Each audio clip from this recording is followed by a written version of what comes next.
नमस्कार दोस्तों, स्वागत है आपका आज के मुख्य समाचार में, जिसमें सबसे पहली और बड़ी खबर में आपको बताएंगे कि जेडीयू के पूर्व विधायक राजद में शामिल तेजस्वी ने कहा गिरी हुई सरकार का गिरना तय। दूसरी बड़ी खबर में जिक्र होगा कि बिहार में उलट पलट की राजनीति तेज, कोई इधर गया तो कोई उधर। और तीसरी बड़ी खबर में जिक्र होगा कि फ्रांस में राफेल डील की जांच से जोश में आई कांग्रेस, सुरजेवाला बोले सच सामने आएगा। दोस्तों, हर एक खबर की गहराई में आपको ले जाएंगे, लेकिन उससे पहले अगर आपको भी ऐसा लगता है कि बिहार की सरकार चंद दिनों की मेहमान है तो आप अभी इस वीडियो को लाइक कीजिए और कमेंट में लिखिए जय हिंद। दोस्तों, रुक करते हैं तमाम बड़ी खबरों की तरफ।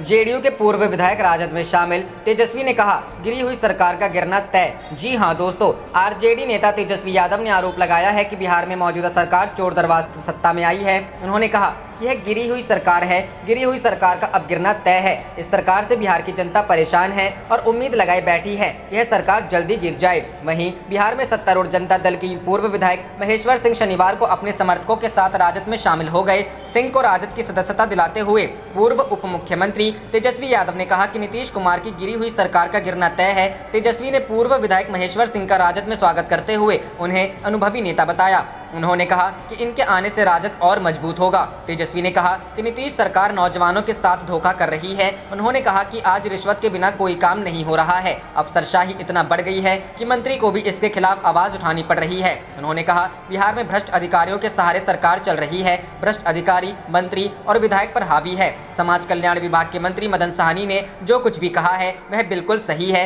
मंत्री ने जो आरोप लगा उसके छींटे मुख्यमंत्री नीतीश कुमार की कार्यशैली पर भी पड़े हैं। तेजस्वी ने बिहार में तबादले के नाम पर कमाई करने का आरोप लगाते हुए कहा कि जब से नीतीश कुमार मुख्यमंत्री बने हैं तभी से यह धंधा चल रहा है।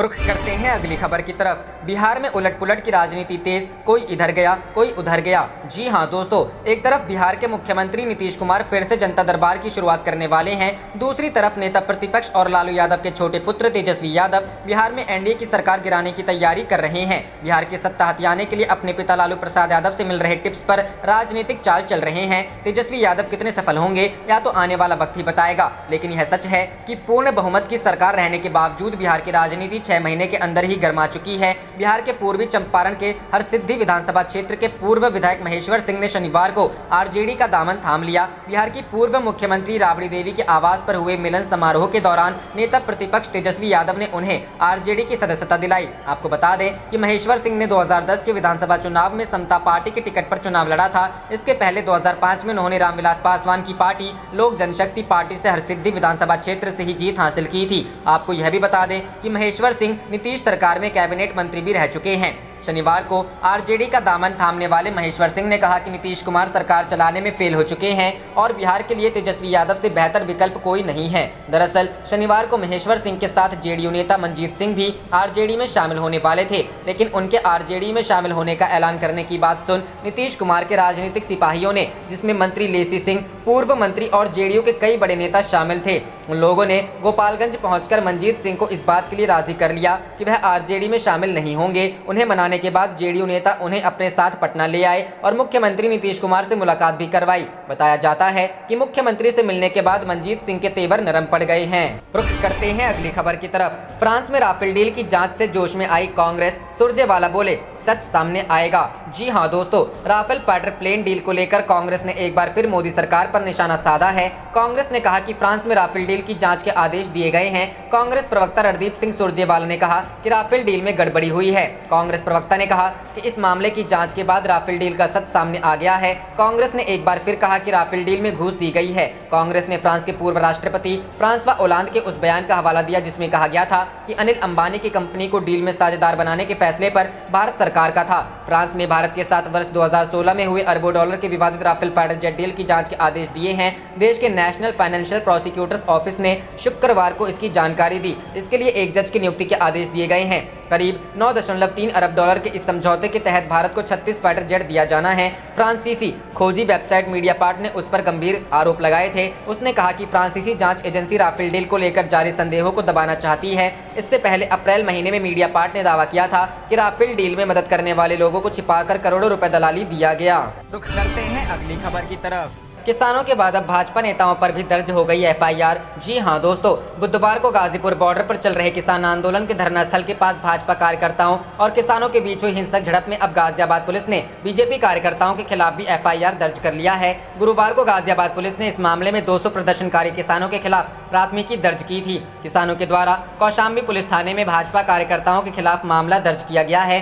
प्रदर्शनकारी किसानों ने अपनी शिकायत में कहा है कि बीते बुधवार को भाजपा कार्यकर्ता बड़ी संख्या में उनके धरना स्थल के पास इकट्ठा हो गए और हंगामा करने लगे। उन्होंने प्रदर्शनकारियों को भड़काने की भी कोशिश की ताकि किसान आंदोलन को बदनाम किया जा सके। किसानों ने एफआईआर में कहा है कि पुलिस की मौजूदगी में भाजपा कार्यकर्ताओं ने प्रदर्शनकारी किसानों पर हमला किया। इस हमले में कई बुजुर्ग किसानों को चोटें आई हैं। बीते गुरुवार को भाजपा नेता अमित वाल्मीकि की शिकायत पर गाजियाबाद पुलिस ने 200 किसानों के खिलाफ मामला दर्ज किया था। भाजपा नेता ने अपनी शिकायत में कहा था कि बुधवार को भारतीय किसान यूनियन के कार्यकर्ताओं और प्रदर्शनकारी किसानों ने उनके साथ मारपीट की। साथ ही भाजपा नेता ने जाति सूचक शब्दों के इस्तेमाल के आरोप भी लगाए थे।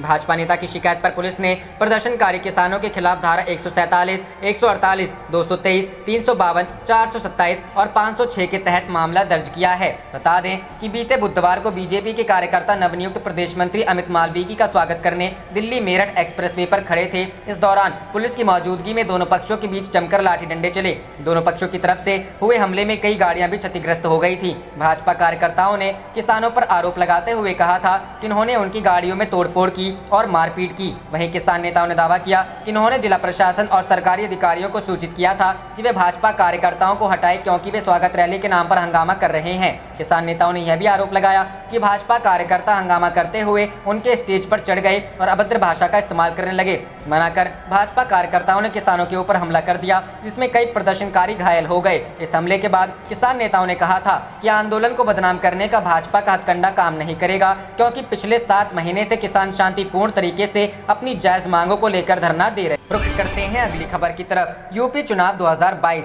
ओवैसी बोले योगी आदित्यनाथ को नहीं बनने देंगे यूपी का सीएम। जी हां दोस्तों, उत्तर प्रदेश विधानसभा चुनाव 2022 में 100 सीटों पर उम्मीदवार उतारने का ऐलान कर चुकी असदुद्दीन ओवैसी की पार्टी ऑल इंडिया मजलिस इत्तेहादुल मुस्लिमीन देश के हर कोने में चुनाव लड़ने को तैयार है। इसी बीच हैदराबाद के सांसद और पार्टी प्रमुख असदुद्दीन ओवैसी ने शुक्रवार को कहा योगी आदित्यनाथ को उत्तर प्रदेश का मुख्यमंत्री नहीं बनने देंगे, इंशाअल्लाह। ओवैसी ने कहा अगर हमारे हौसले बुलंद रहेंगे, मेहनत करेंगे तो सब कुछ होगा, मगर हमारी कोशिश यही है कि दोबारा उत्तर प्रदेश में बीजेपी की सरकार ना बने। असदुद्दीन ओवैसी ने शुक्रवार को ट्वीट में कहा भारत के मुस्तकबिल को लेकर मजलिस के पास भी एक विजन है। हमारी जिम्मेदारी है कि हम अपने पैगाम को जनता तक पहुंचाएं और ये सिर्फ आवाम का हक है कि वो हमें अपनाए या ना अपनाए। उत्तर प्रदेश में अगले साल विधानसभा चुनाव होने हैं। असदुद्दीन ओवैसी की इस चुनाव में किस्मत आजमाएगी। ओवैसी ने हाल ही में घोषणा की थी कि उनकी पार्टी AIM-IM 100 सीटों पर चुनाव लड़ेगी। उन्होंने कहा हमने फैसला किया है कि हम 100 सीटों पर अपना उम्मीदवार खड़ा करेंगे। पार्टी ने उम्मीदवारों को चुनने का प्रक्रिया शुरू कर दी है और हमने उम्मीदवार आवेदन पत्र भी जारी कर दिया है।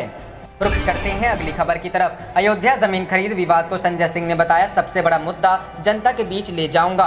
जी हां दोस्तों, आम आदमी पार्टी के राज्यसभा सांसद और यूपी प्रभारी संजय सिंह ने कहा है कि अयोध्या में राम मंदिर निर्माण के लिए जमीन खरीद में हुआ भ्रष्टाचार अब तक का सबसे बड़ा मुद्दा है। संजय सिंह ने भाजपा पर करोड़ों राम भक्तों की आस्था पर चोट पहुंचाने का भी आरोप लगाया है। उन्होंने कहा है कि पार्टी इस मुद्दे को लेकर यूपी विधानसभा चुनाव में जनता के बीच जाएगी। आप नेता संजय सिंह ने कहा है कि इस जमीन घोटाले को लेकर उन्होंने सभी कागजात भी उपलब्ध करा दिए हैं, लेकिन इसके बावजूद आज तक इस मामले में कोई FIR दर्ज नहीं कराई गई है। आम आदमी पार्टी के राज्यसभा सांसद ने आरोप लगाया है कि ट्रस्ट के पदाधिकारियों ने उन पर मानहानि का दावा करने की भी बात कही थी, लेकिन उन्होंने ऐसा अभी तक कुछ भी नहीं किया है। संजय सिंह ने मांग की है कि अगर ट्रस्ट की ओर से कोई मानहानि का मुकदमा उनके खिलाफ दर्ज होता है तो इसकी सुनवाई सरकार फास्ट ट्रैक कोर्ट में कर सकती है। इसके साथ ही उन्होंने कहा है कि 2022 में होने वाले यूपी विधानसभा चुनाव के लिए पार्टी बेरोजगारी, महंगाई, ऑक्सीजन घोटाला, PPE किट और थर्मामीटर घोटाले को लेकर भी जनता के बीच जाएगी। वहीं कानपुर के बिकरू कांड के 1 साल पूरे होने पर आम आदमी पार्टी के राज्यसभा सांसद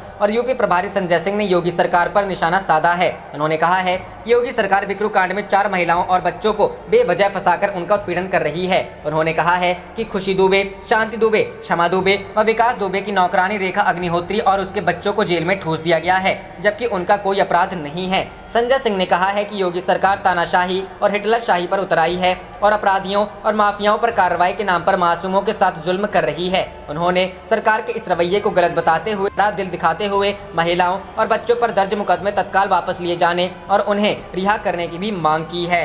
रुख करते हैं अगली खबर की तरफ। प्रियंका गांधी वाड्रा का दावा, यूपी विधानसभा चुनाव 2022 में संगठन की राय सबसे महत्वपूर्ण होगी। जी हां दोस्तों, कांग्रेस महासचिव और उत्तर प्रदेश की प्रभारी प्रियंका गांधी वाड्रा ने शुक्रवार को पार्टी कार्यकर्ताओं को 2022 में होने वाले विधानसभा चुनाव के लिए तैयारी करने का आह्वान करते हुए दावा किया कि चुनाव में संगठन की राय सबसे महत्वपूर्ण होगी। कांग्रेस प्रदेश मुख्यालय से जारी बयान के अनुसार शुक्रवार को प्रयागराज और सुल्तानपुर में आयोजित प्रशिक्षण शिविरों को वीडियो कॉन्फ्रेंस से संबोधित करते हुए प्रियंका गांधी वाड्रा ने कहा, चुनाव में संगठन की राय सबसे महत्वपूर्ण होगी। संगठन निर्माण का काम सबसे महत्वपूर्ण है और पदाधिकारी मजबूती से जुटे रहे। कांग्रेस जोनवार प्रशिक्षण शिविर आयोजित कर रही है, जिसमें ब्लॉक अध्यक्ष, जिला और शहर अध्यक्षों के अलावा प्रदेश के पदाधिकारी शामिल हो रहे हैं। कांग्रेस प्रवक्ता के अनुसार शुक्रवार के शिविर में प्रियंका ने मजबूत संगठन, बूथ निर्माण और सोशल मीडिया पर मंथन किया। इस अवसर पर बढ़ती महंगाई, खेती किसानी के सवाल पर आंदोलन की रणनीति पर चर्चा की गई। रुख करते हैं अगली खबर की तरफ। बंगाल विधानसभा में हंगामा, जय श्री राम के नारे लगा बीजेपी विधायकों ने किया वॉकआउट, अभिभाषण न पढ़ सके राज्यपाल।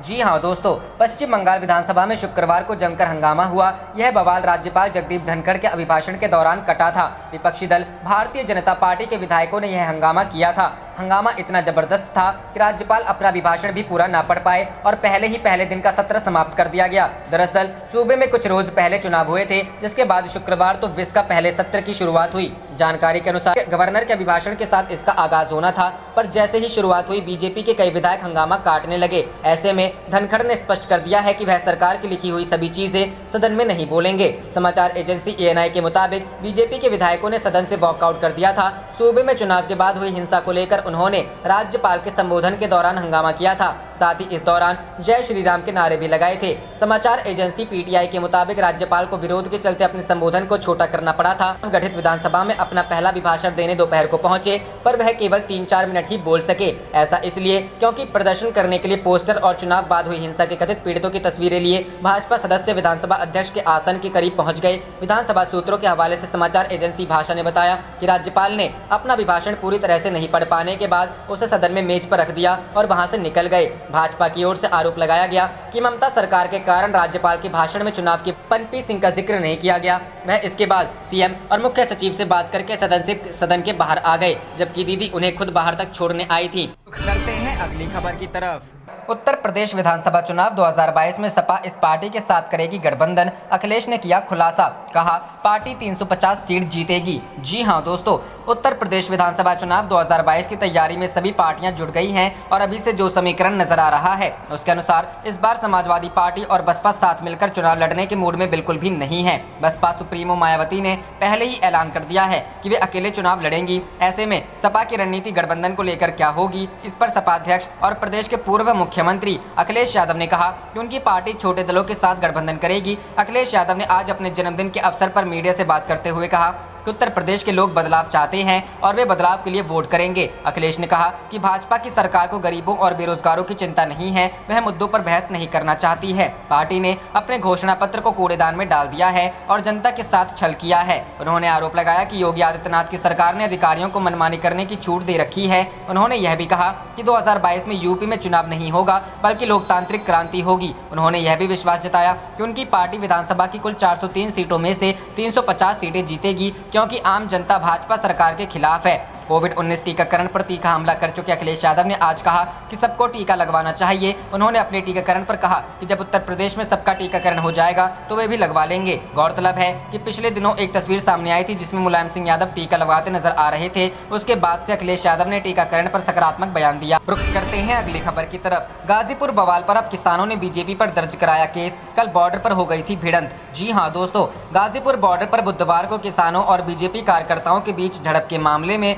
गुरुवार को किसानों की शिकायत पर केस दर्ज कर लिया है। पुलिस ने ये केस बीजेपी कार्यकर्ताओं के खिलाफ दर्ज किया है। इससे पहले बुधवार को बीजेपी ने 200 अज्ञात किसानों पर FIR दर्ज कराई थी। बुधवार को गाजियाबाद के यूपी गेट बॉर्डर पर भारतीय किसान यूनियन और बीजेपी कार्यकर्ताओं के बीच हिंसक झड़प हो गई थी। इस बवाल में कई गाड़ियों में तोड़फोड़ भी हुई थी। इस मामले पर गुरुवार को किसानों ने बीजेपी के खिलाफ FIR दर्ज करा दी है। ये FIR गाजियाबाद के कौशाम्बी थाने में IPC की धारा 147, 323, 504 और 506 के तहत दर्ज कराई गई है। शिकायत में बीजेपी कार्यकर्ताओं पर मारपीट और झगड़े के लिए उकसाने का आरोप लगाया है। ये भी कहा गया है कि बीजेपी कार्यकर्ताओं ने मंच में आकर गाली गलौज की और किसानों के साथ मारपीट की। एफआईआर में आरोप लगाया गया है कि बीजेपी कार्यकर्ताओं ने दिन दहाड़े किसानों को डराने और जान से धमकी देने की नियत से हमला किया था। इससे पहले बुधवार को बीजेपी नेता अमित वाल्मीकि ने 200 अज्ञात लोगों के खिलाफ केस दर्ज कराया है। बीजेपी ने अपनी शिकायत में आरोप लगाया है कि भारतीय किसान यूनियन से जुड़े 200 लोग लाठी डंडे लेकर उनके सामने आए और उनके साथ मारपीट की।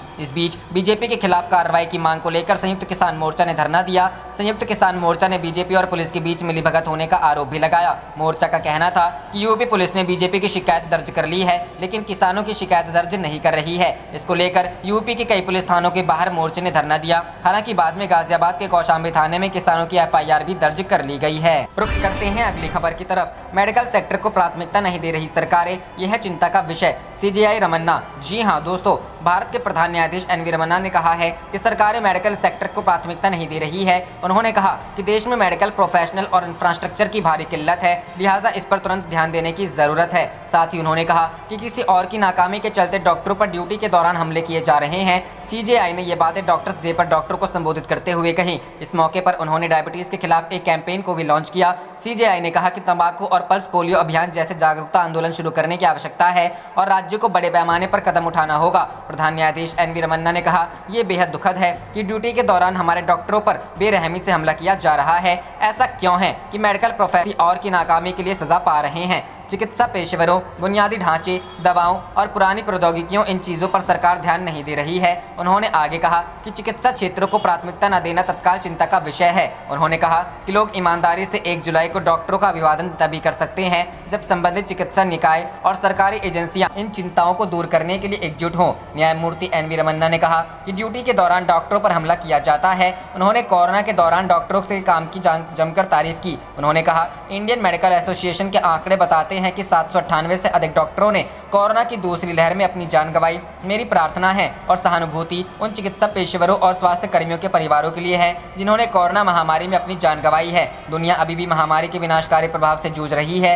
डॉक्टर अथक और निस्वार्थ भाव से घातक महामारी के खिलाफ लड़ रहे हैं। भाषण में सीजेआई ने इस बात को लेकर भी अफसोस जताया कि डॉक्टर 8 से 9 साल की मेहनत और पढ़ाई के बाद भी अच्छी सैलरी पाने के लिए संघर्ष करते हैं। साथ ही उन्होंने कहा कि डॉक्टर एक अच्छा अस्पताल खोलने में भी नाकाम रहते हैं। रुख करते हैं अगली खबर की तरफ। यूपी हाईकोर्ट के चुनाव आयोग को लताड़, कहा चुनाव में नहीं होनी चाहिए गड़बड़ी। जी हां दोस्तों, इलाहाबाद उच्च न्यायालय की लखनऊ खंडपीठ ने चुनाव आयोग को सीतापुर में जिला पंचायत अध्यक्ष का चुनाव निष्पक्ष तरीके से कराने का आदेश दिया है। इसके साथ ही अदालत ने अगली सुनवाई तक चुनाव आयोग को इस संबंध में रिपोर्ट भी पेश करने के आदेश दिए हैं। अदालत ने यह भी कहा है कि वह चुनाव प्रभावित करने के मुद्दे पर सुनवाई कर सकती है। मामले की अगली सुनवाई 9 जुलाई को होगी। यह आदेश न्यायमूर्ति राजेंद्र रॉय और न्यायमूर्ति सौरभ लवानिया की पीठ जिला पंचायत पद की समाजवादी पार्टी की प्रत्याशी अनीता की याचिका पर पारित किया। याचिका की ओर से कहा गया कि सत्ताधारी दल की प्रत्याशी श्रद्धा सागर के पक्ष में चुनाव प्रभावित करने के लिए अन्य प्रत्याशियों व उनके रिश्तेदारों के विरुद्ध मुकदमे दर्ज किए जा रहे हैं। गौरतलब है कि जिला पंचायत अध्यक्ष का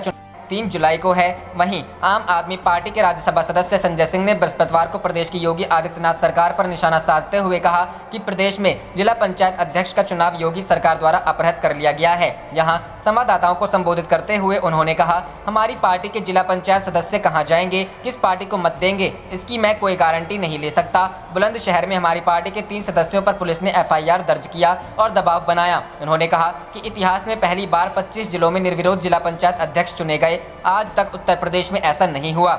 समाजवादी पार्टी के प्रत्याशियों को मार मार कर भगा दिया जा रहा है। उन्होंने बताया कि 8 जुलाई से 8 अगस्त तक पूरे उत्तर प्रदेश में आम आदमी पार्टी का सदस्यता अभियान शुरू हो रहा है। इसमें 403 विधानसभा क्षेत्रों में 1 करोड़ सदस्य बनाने का लक्ष्य हमने रखा है। पार्टी ने 403 विधानसभा क्षेत्रों के प्रभारी बनाए हैं और प्रत्येक विधानसभा क्षेत्र में कम से कम 25,000 सदस्य बनाने का लक्ष्य हमने रखा।